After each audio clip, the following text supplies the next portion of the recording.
మేడారంకు పోదామా ఇప్పుడు మనం జాతరకు ఏమన్నా జనాలు వచ్చిరా అసలు సమ్మక్క సారలమ్మ గద్దెల మీద కొలువై ఉన్నారు. వాళ్ళని చూసేటందుకు రెండు కళ్ళు జాలతలేవు. భారీ జాతరకి పోయి వనదేవతలను మొక్కుకుందాం.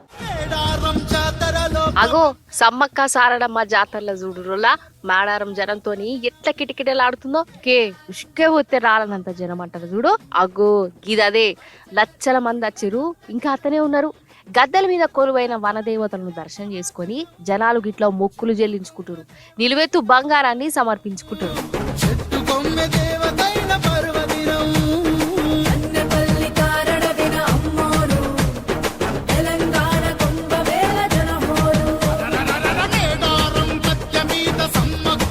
ఇక ఆటలు పాటలు షిగాలు అసలు చూసేతందుకు రెండు కళ్ళు సాల్తలేవులా.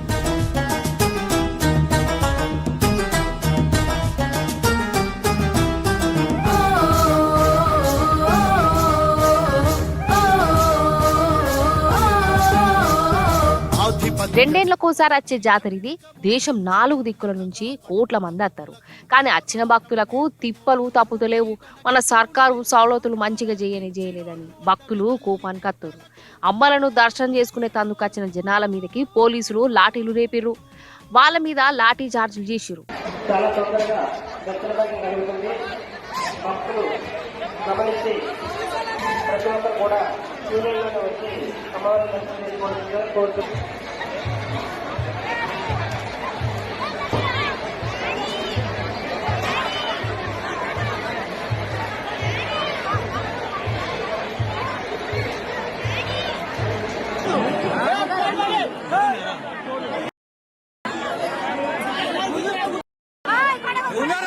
ఇక మేడారం జాతరకు పోయి తొవ్వలన్నీ ట్రాఫిక్ జాములు అయిపోయినాయి. కిలోమీటర్ల పొడుగుతా కార్లు బస్సులు బండ్లు ఆగిపోయినాయి. అసలు ట్రాఫిక్ ను చక్కదిద్దేటోళ్ళు కూడా లేరట. జాతరకు ముందు ఇన్ని కోట్లతోటి గిట్ల చేస్తానం గట్ల చేస్తానం ఎవరికి ఎసంటి ఇబ్బందులుండయి అని సర్కారోళ్ళు చెప్పిన మాటలని నీటి మూట లెక్కనే మారిపోయింది అంటారు పబ్లిక్.